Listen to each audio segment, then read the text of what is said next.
Stop it, Chris. Stop it. Bad Chris. Sit.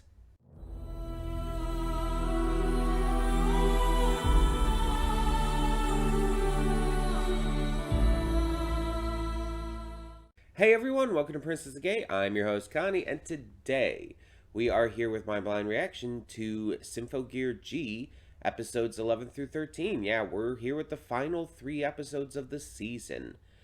And it sucks that we're already finishing this up, but I think that this is just the right way to handle it. Just like with season 1, we're doing the last 3 episodes together, the big climax of the season, and we will eventually move on to season 3 in the future. Don't know exactly when, but when we get to it. Definitely going to need to take a break, though. That much is for sure. So, in the meantime, things are getting real.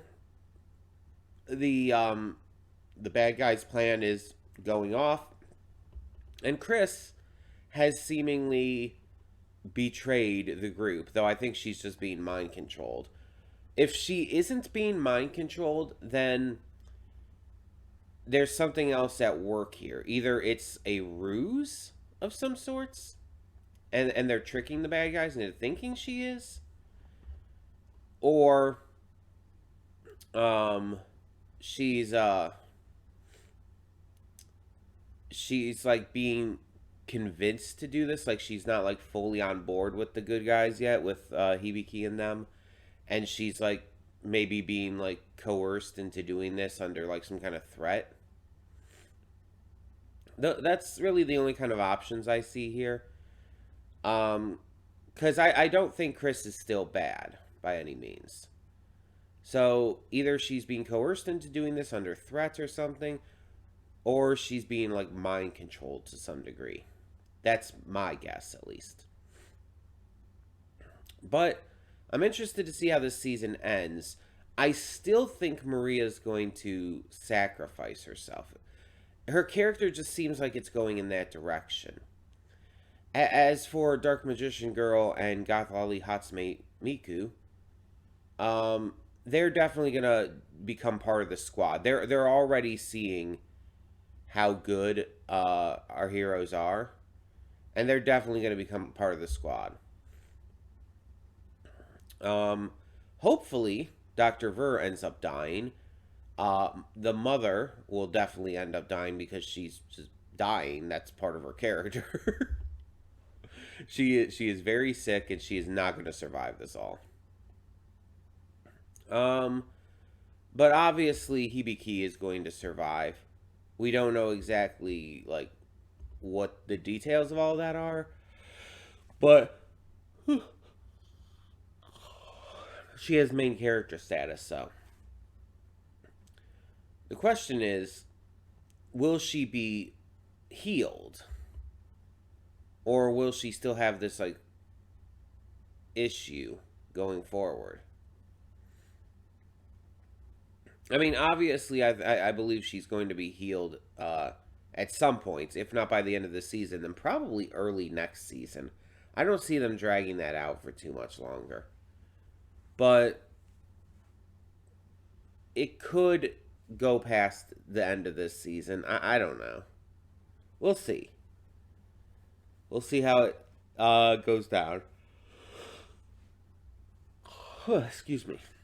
But yeah, I think we should just get right into this. And obviously, in the afterthoughts, I'll talk about like replacement for this and everything. But for now, let's get into this and hope for the best with these final 3 episodes. So, when the screen fades to black, pause this redirect and go to the description below. Follow the link to the reaction, and after you watch it, come back here to the redirect and resume play. Because after it fades to black and then fades back in, everything from that point forward will be my afterthoughts and will contain spoilers to the episodes. So, that being said, thank you so much for tuning in, and I'll see you at the reaction.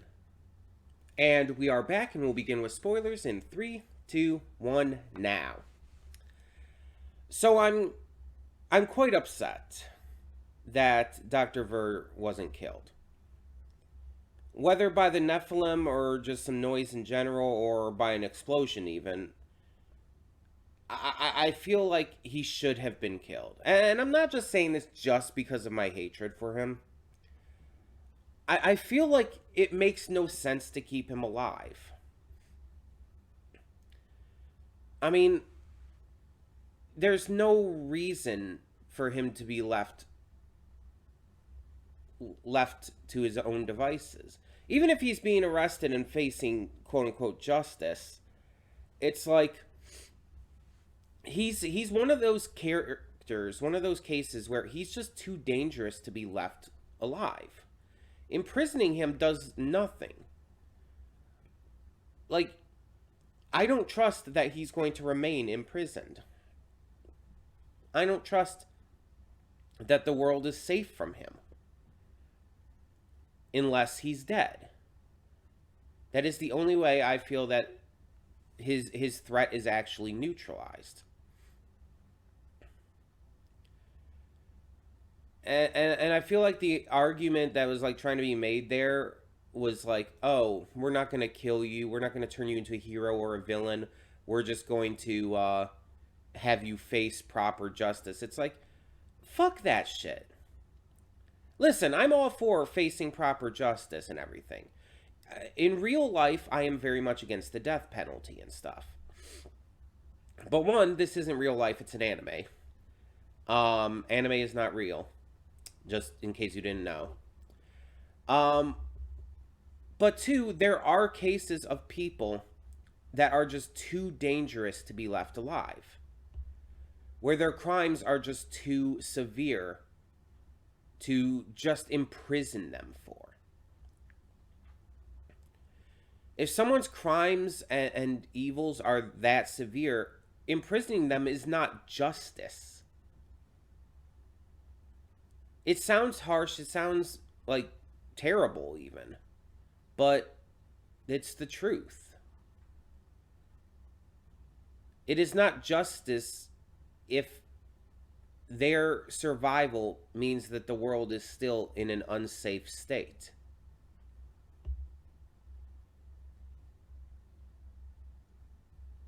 So I'm disappointed by that. I feel like it needlessly puts the world into potential future danger.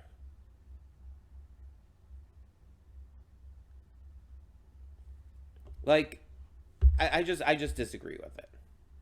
Like, from a writing perspective, not just like from I don't like this guy, I wish he died perspective. I'm surprised Maria survived, honestly. I am really surprised by that.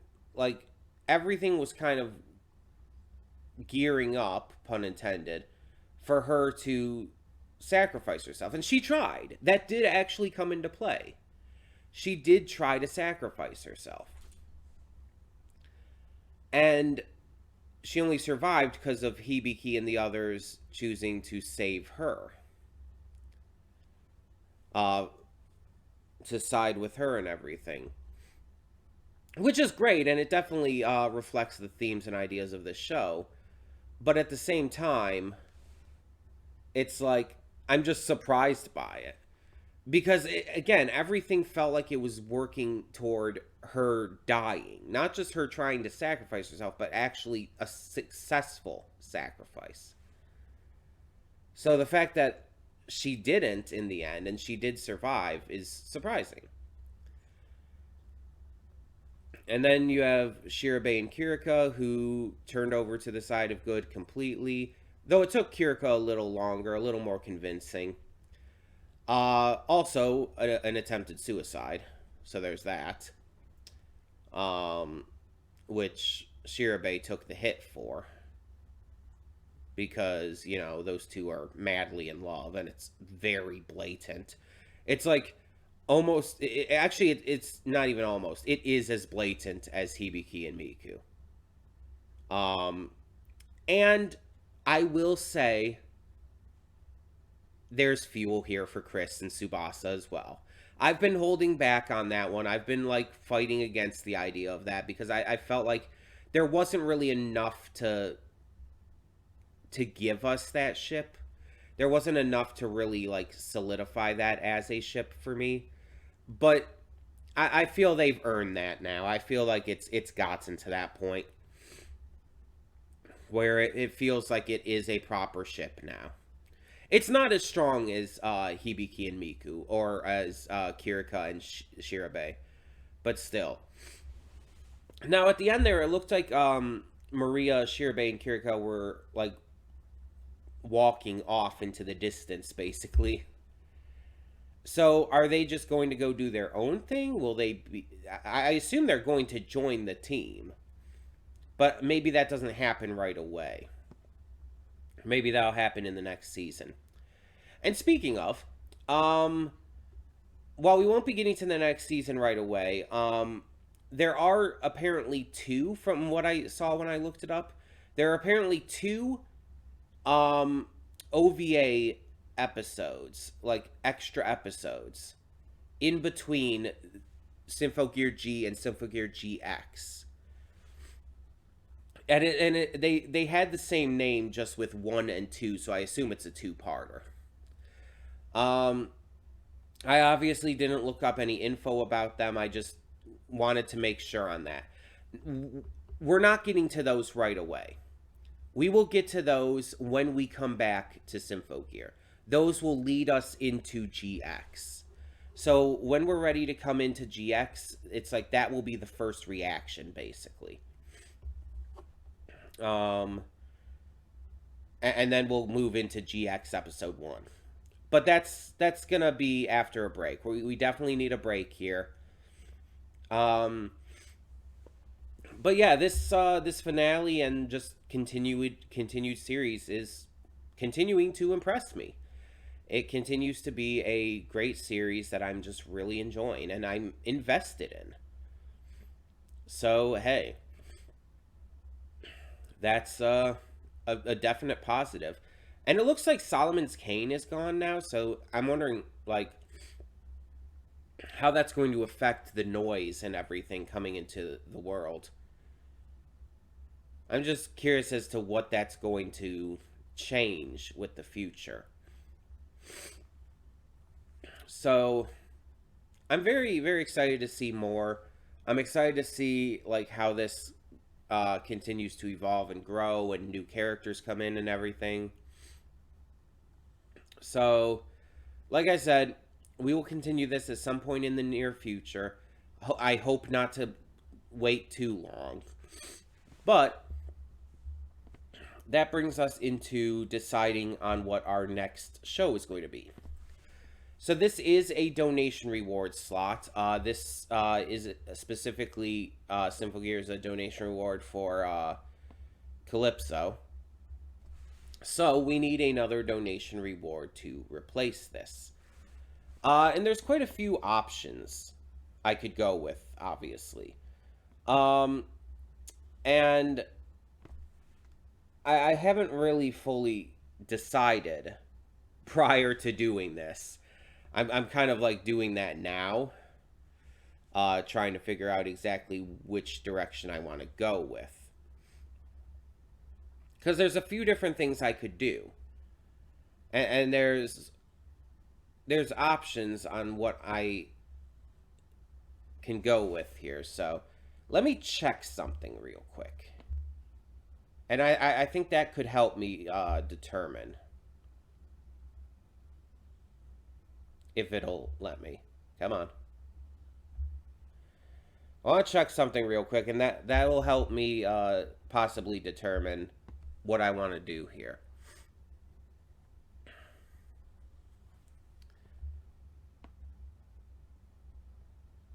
Once this comes up. Because like I said, I have a few different ideas for what to do next, but I'm kind of unsure.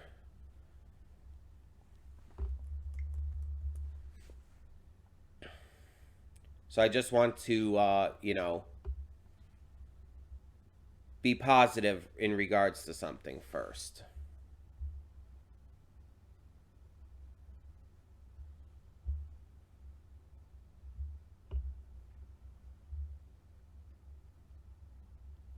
Okay, here we are.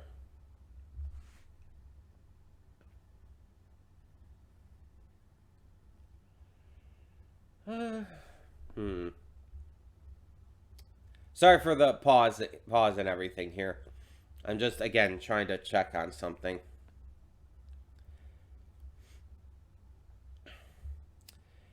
Yeah, okay. So,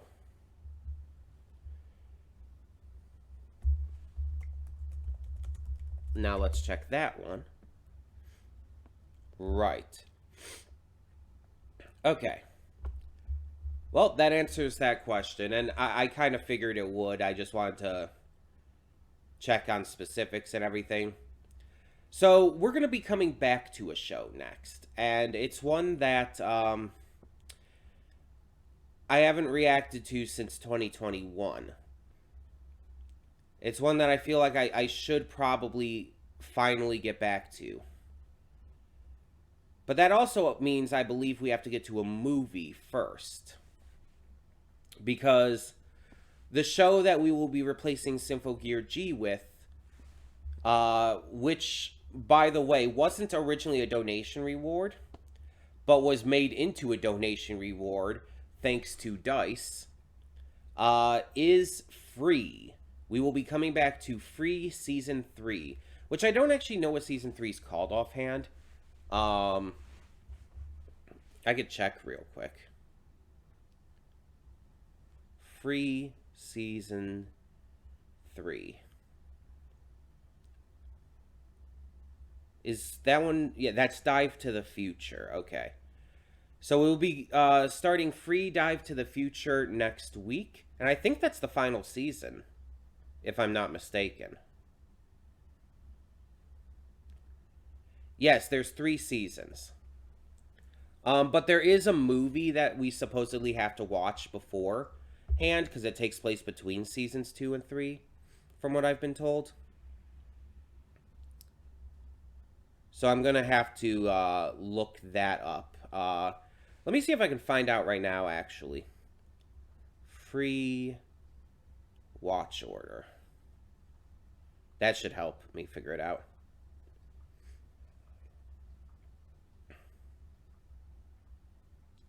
Okay, so we have Free Iwatobi Swim Club. That's Season 1. Eternal Summer is Season 2. Then we have Free Starting Days. And Free Take Your Marks. So both of those come in between. Did we do I think we might have done Starting Days. Let me check real quick.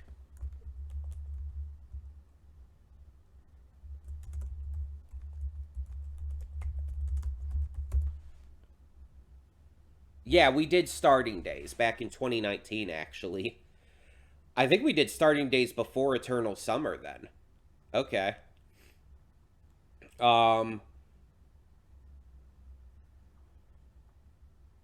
Apparently there's recap films as well, which is saying just to skip.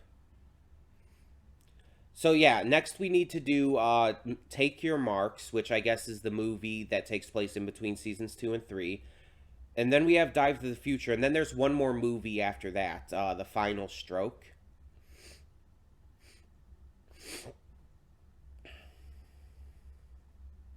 Which is the end of the series altogether.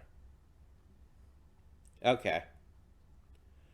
So we'll do the movie probably for a weekend movie,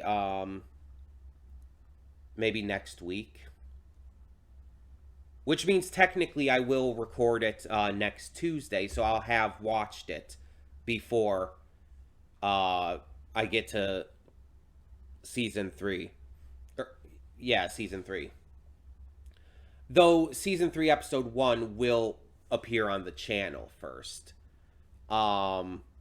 Just because of time layouts. But I'll have seen them in order. So, yeah. So yeah, Free Season 3, donation reward for Dice, will be coming in just next week. So thank you all so much for tuning in. If you have any thoughts on these final 3 episodes of Symphogear G, which I'm sure you do, Please let me know in the comments below. Let me know if there's anything I got wrong or need clarification on. Because knowing me, there probably is.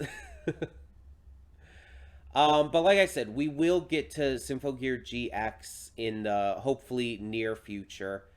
Don't know exactly when, but I definitely need a break from Symphogear for now. That all being said, thank you so much for tuning in. And for now, I'm Connie and I'm signing off. See y'all next time.